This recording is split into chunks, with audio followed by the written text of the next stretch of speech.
Buenas tardes a todos, gracias por venir hasta acá. Hoy estamos aquí con el historiador Norberto Galazo, que siempre estuvo relacionado con la Facultad de Ciencias Económicas, pero su pasión ha sido la historia, el peronismo, y le ha dedicado su vida. Escribió más de 70 libros y ha dado diferentes conferencias y encuentros ayudando a las generaciones futuras, ¿no? Y hablando sobre la historia. Los dejo ahora con Norberto. Muchas gracias. Adelante. Bueno, hablar de la deuda externa es hablar de un protagonista casi permanente en la historia argentina, que generalmente se omitió en los colegios durante mucho tiempo, y en algunos todavía se omite hacer referencia a ella y a la importancia que tuvo. Es decir, un país es independiente. Se piensa que un país es independiente cuando tiene bandera, himno y escarapela. Pero esos son los emblemas, los aspectos formales de la independencia. Un país es realmente independiente cuando controla sus destinos, cuando se maneja, especialmente en el terreno económico, con absoluta autonomía y soberanía. En los viejos tiempos, los países dependientes eran dependientes porque estaban sometidos u ocupados por ejércitos extranjeros. Ya desde fines del siglo XIX, la dependencia se dio de otra manera, no como colonialismo, sino como dependencia semicolonial. Es decir, se le dejó a los países la bandera, el himno, la escarapela, pero se los ocupó económicamente. Y esta ocupación económica tuvo como centro la deuda externa y el control de los principales recursos de la economía del país. De tal modo que el país era una semicolonia y por más gobiernos que tuviera, nuestros gobiernos no podían manejarse en favor de sus habitantes. Como esta historia de la deuda externa es muy siniestra y como es una historia que es casi de estafas permanentes, yo voy a tratar en breve síntesis de contarles cómo fue el primer empréstito, porque el primer empréstito que hicimos nosotros con los ingleses tiene todas las características de los empréstitos que se hicieron después, desde el punto de vista del saqueo, desde el punto de vista de la estafa, desde el punto de vista de la corrupción.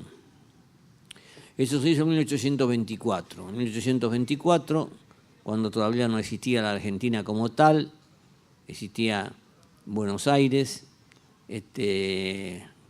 influenciada o tomada por el grupo rivadaviano. Rivadavia llega a un acuerdo con los ingleses para un empréstito por 1 millón de libras esterlinas.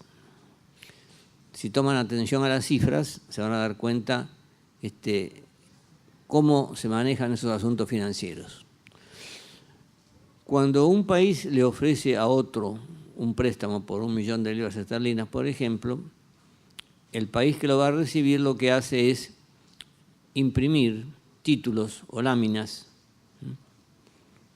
por ejemplo, 1 millón de láminas por 1 peso o por una libra, o 10.000 por 10, es decir, un conjunto de títulos con el cual van 2 emisarios del país dependiente, del país que recién está surgiendo la historia como era el nuestro, más que aún que ni siquiera era país, era la provincia de Buenos Aires, y se presentan en la Bolsa de Comercio para entregar esos títulos y supuestamente recibir 1 millón de libras esterlinas. El país queda endeudado en 1 millón de libras esterlinas.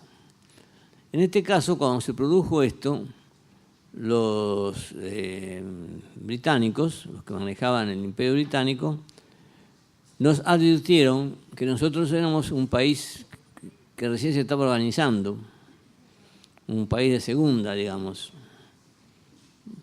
Algunos de ustedes, los más mayores, habrán escuchado algo de riesgo país. un país que provocaba riesgo porque era un país que no lo conocía nadie, que no estaba bien organizado. Desde allá, desde Inglaterra, se veía como un país poblado por pueblos primitivos, aborígenes. Y entonces se dice, bueno, cuando ustedes entregan cada título por 100, lo que los inversores británicos le van a entregar es una cifra inferior a 100, porque están corriendo un riesgo, están tratando con un país que no tiene historia, que no tiene suficiente solvencia económica. Entonces, desde aquí, a los dos enviados que se mandaron a Inglaterra, se les indicó, ustedes hagan la operación del empréstito siempre y cuando los intereses que hayan que pagar anualmente sean el 1%, el 2%, el 3%, el 4%, el 5% o el 6%.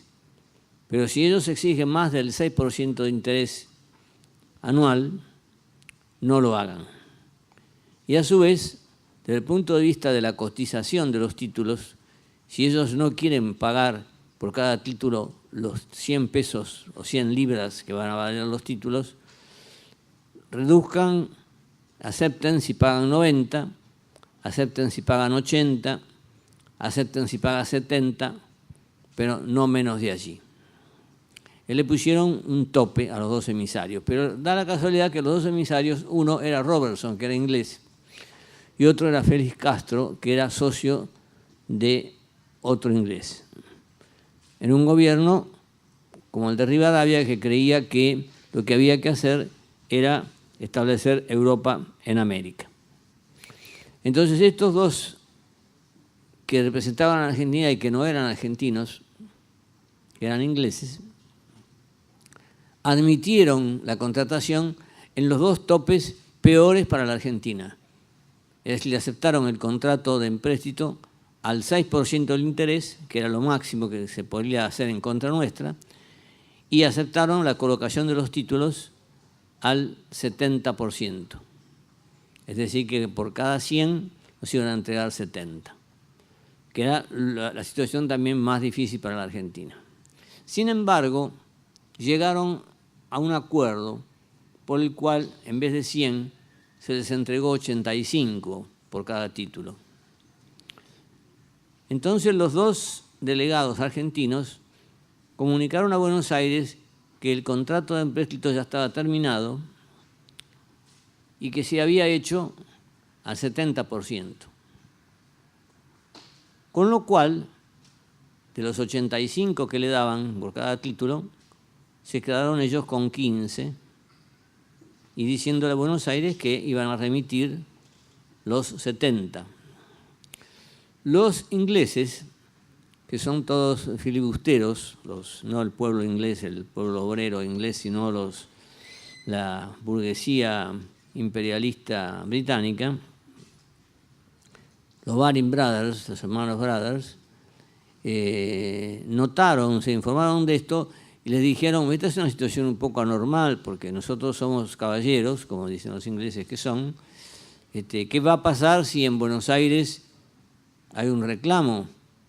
Porque ustedes están diciendo que están haciendo la operación al 70% y lo están haciendo al 85%. Hay una carta publicada por un historiador liberal, Ernesto Fichte, que es un tipo honesto, a pesar de ser liberal, que es una enfermedad que puede tener cualquiera.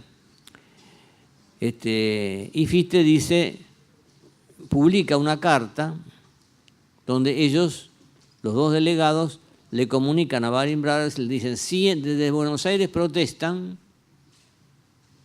esa diferencia de 15% sobre 1 millón son 150.000 libras, mejor sería depositarla en un banco y si protestan la devolvemos. Y si no protestan, ustedes le corresponden 20.000 libras y a nosotros 130.000. Se quedaban con la mayor parte. ¿Por qué en Buenos Aires no protestaron?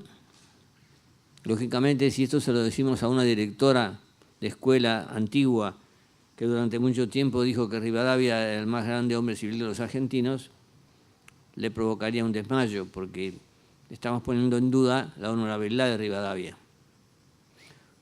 Puede ser que a Rivadavia lo hayan pasado, porque Rivadavia tenía un asesor, Manuel José García, que era una especie de caballo de aquel tiempo, una especie de Martínez de O de aquel tiempo.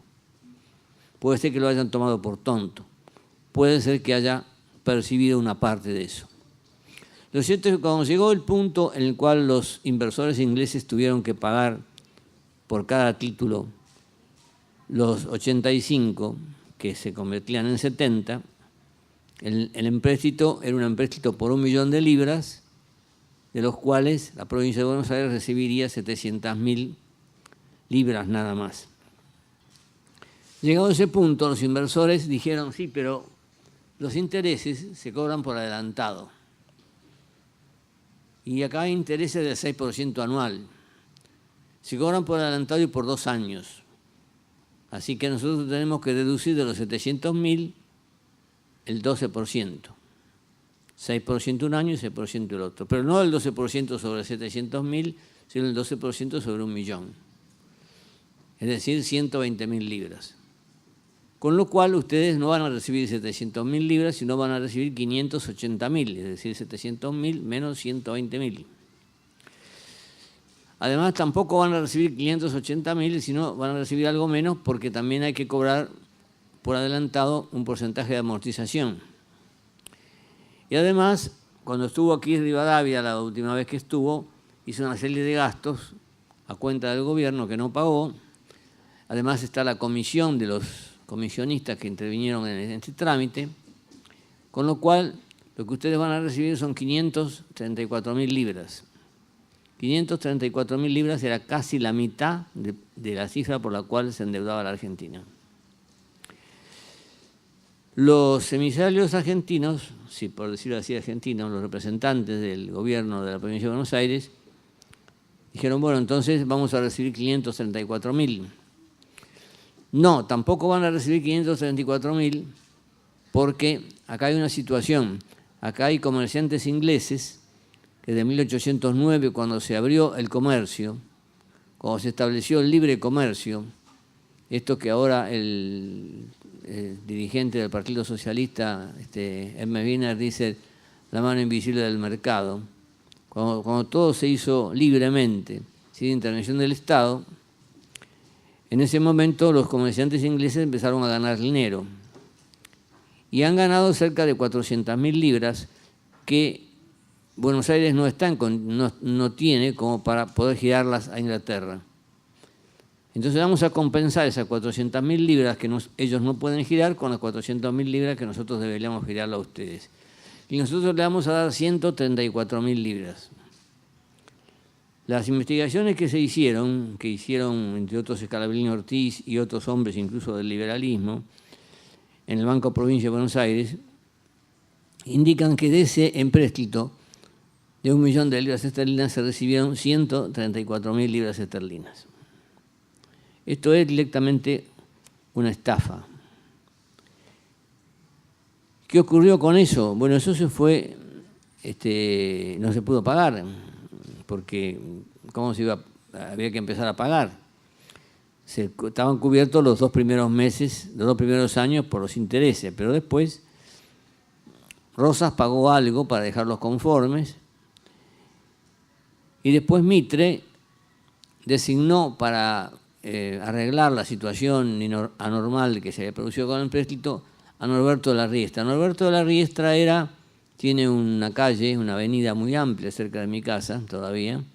Norberto de la Riestra era un hombre que había nacido en la Argentina, pero no era argentino. Se había formado en Inglaterra. Había sido representante de una empresa inglesa. Y hace una negociación por la cual reconoce que la Argentina, en realidad, por la falta de pago y los intereses y todo esto, está debiéndole a Gran Bretaña 2.500.000 libras al comienzo del gobierno de Mitre. Pero Mitre, como quiere terminar con todas las montoneras del interior y quiere terminar también con el ejemplo extraordinario que habían dado Paraguay, que se había convertido en el país más desarrollado de América Latina en aquel momento, Mitre quiere terminar con Paraguay. y termina con Paraguay a través de la guerra de la Triple Alianza. También los colorados, que es decir, la burguesía comercial montevideana de la banda oriental, y también el Brasil quieren terminar con el Paraguay. Y terminan con el Paraguay, de 1.300.000 habitantes, después de 5 años de guerra, Paraguay queda reducido a 400.000 personas, que son en su mayoría ancianos, muy ancianos, y chicos hasta 8 o 9 años. Los chicos a partir de los 10 años salieron a combatir a la guerra, se ponían barbas para hacer como si fueran soldados y salieron a combatir y fueron muertos en esa guerra horrenda, que Sarmiento lo reconoce y dice, daba pena tener que enfrentar a esos niños disfrazados de soldados que querían defender a su patria. Paraguay queda devastado y Paraguay no logra levantarse nunca más desde aquel desastre. Apenas intento hacerlo con Fernando Lugo hace pocos años y dura muy poco tiempo. Y esto significa tener armas, significa tener fondos, por los cuales Mitre envía a Norberto de la Riestra, y Norberto de la Riestra contrata otro empréstito por 2.500.000 libras. Las 2.500.000 libras también les dicen, sí, pero esto acá hay que sacarle un 30% porque ustedes son un país atrasado, un país sudamericano, hay que tratar de sacar los intereses adelantados y también se recibe bastante poco, pero el país pasa a deber 5 millones de libras. Esto se va incrementando a través del tiempo y llegamos a 1910 con 120.000 millones de libras esterlinas de deuda externa. Esa es la gran Argentina de que se nos ha hablado muchas veces en los colegios, en los grandes diarios, la Argentina del primer centenario. Es lo mismo que un comerciante que tiene un pasivo de 10 y un activo de 1, porque los comerciantes todos tienen pasivo. En realidad, la deuda es casi un elemento necesario en el ámbito comercial, pero siempre y cuando el activo sea mayor. Es decir, la deuda lo hace uno para invertir y tener un activo mayor que el pasivo. Cuando el pasivo es mayor que el activo, el patrimonio neto es negativo y el país está quebrado, el comerciante está quebrado. Esas cifras horrendas eran las que caracterizaban a un país que pretendía ser orgullo en América Latina. Y esto se redujo algo durante el gobierno de Irigoyen, porque en ese momento se produjo la guerra y entonces disminuyeron las importaciones, la Argentina aumentó las exportaciones y pudo, entre exportación e importación, tener un saldo favorable como para pagar una parte de la deuda, llevándolo a 100.000 millones de libras esterlinas. Pero después de Irigoyen, como los movimientos nacionales tienen la desgracia de los problemas que se suscitan cuando el líder no puede seguir presidiendo el país, y por eso tenemos que tener bastante ojo el próximo año a ver lo que se hace, porque es un fenómeno que se caracteriza en todos los países. Por eso los opositores hablan siempre de la conveniencia de la alternancia. Hay que alternar, cuando hay un gobierno bueno hay que alternar y sacarlo para que no se reelija. Entonces viene un gobierno que, como lo están predicando ahora los opositores, va a derogar o a intentar derogar todo lo bueno que se hizo. Alvear lleva la deuda a 140 millones de libras esterlinas y eso sigue aumentando hasta cifras en las cuales empiezan a entrar en el negocio los empréstitos norteamericanos por el golpe del 30, que es Uriburu, es un general pro-nazi y pro-norteamericano al mismo tiempo.